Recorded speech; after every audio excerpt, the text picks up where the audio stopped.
Digha big ব্যাস খেলতে গিয়ে যে আমি এত বড় বড় লেজেন্ডের সাথে একসাথে খেলবো তা কখনো ভাবতে পারিনি। তো hey guys, welcome to my new blog. দুপুর বাড়ি থেকে বেরোলাম, বাসে চাপলাম, মেদিনীপুর পৌঁছে গেলাম।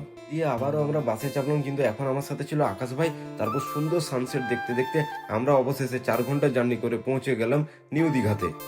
তারপর বাস থেকে নেমেই আমরা সোজা চলে আসি এর রুমে, যেখানে আমাদেরকে থাকার ব্যবস্থা করে দিয়েছিল সেদিন রাতের জন্য। দিয়ে হালকা ফ্রেশ ট্রেশ হয়ে দু ভাই চলে যাই আমরা সোজা বিচের দিকে একটু হাওয়া খাওয়ার জন্য। আর সেদিন প্রচন্ড হাওয়া বইছিল, কারণ প্রচন্ড মেঘ ধরেছিল, বৃষ্টিও হয়েছে রাতের বেলা। ফেরার সময় আকাশ আবার আমাকে সুইট কর্নের পার্টি দেয়। তো আমি এখন একটু বেরিয়েছি আমার রুম থেকে আর যাচ্ছি পুনন্দারা যে রুমে আছে সেখানে, সায়েন্স সিটির পাশে।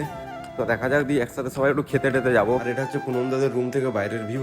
তারপর খাওয়া দাওয়া করে সোজা আমি চলে আসি রুমে ফ্রেশ ট্রেশ হয়ে রেডি হয়ে যাই, কারণ আমাদের ম্যাচ ছিল কিছুক্ষণ পরেই। আর একে তো অনেকেই চেনো, পার্সোনাল স্টার সচিন, যে নিজের বুট নিয়ে আসেনি খেলতে, অন্যের বুট পরে খেলছিল। তারপর বলছে প্রচুর গন্ধ দাদা। আর আমরা ফার্স্টে বল করে নিই, অনেক কম রানে সামনের টিমকে বেঁধে দিই। তারপর ব্যাট করতে নামে শান্তুদা ও রিগুদা। ফার্স্ট ম্যাচ জেতার পরে আমরা সোজা চলে আসি হোটেলে। আমরা এখন আমাদের খেলা হয়ে গেছে, আমরা এখন একটু যাচ্ছি বিচের দিকে। আমার সাথে আছে মিস্টার পার্সোলা সচিন, আর পিছনে আরো কিছু জন আসছে আমাদের। এখন ভাটা চলছে, তোমরা দেখতে পাচ্ছ। এখন ভিড় অনেকটাই কম দীঘাতে, যতটা থাকে আর কি। বন্ধুরা, দীঘা হচ্ছে এমন একটা জায়গা যেখানে প্রচুর বর আর বউকে দেখতে পাবেন, ঠিক আছে, কিন্তু মেন ব্যাপার হচ্ছে কার বর আর কার বউ সেইটা ধরতে পারবেনি। বিচ থেকে এসে রুমে ফিরে অনেকক্ষণ প্রায় রেস্ট করে তারপরে আমরা রেডি হয়ে যাই, কারণ আমাদের সেকেন্ড খেলার অ্যালাউন্স হয়ে গেছিল। এই যে কানাইদা, ম্যানফম গড়বেতা,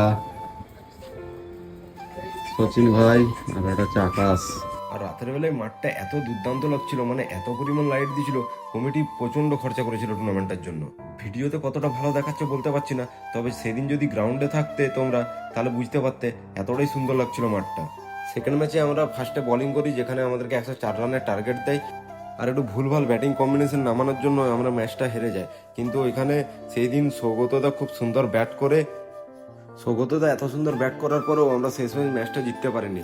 আর এত বড় টিম নিয়ে আমরা হেরে যাবো তা কখনোই ভাবতে পারিনি। সেই দিন হয়তো আমাদের কপাল ছিল না।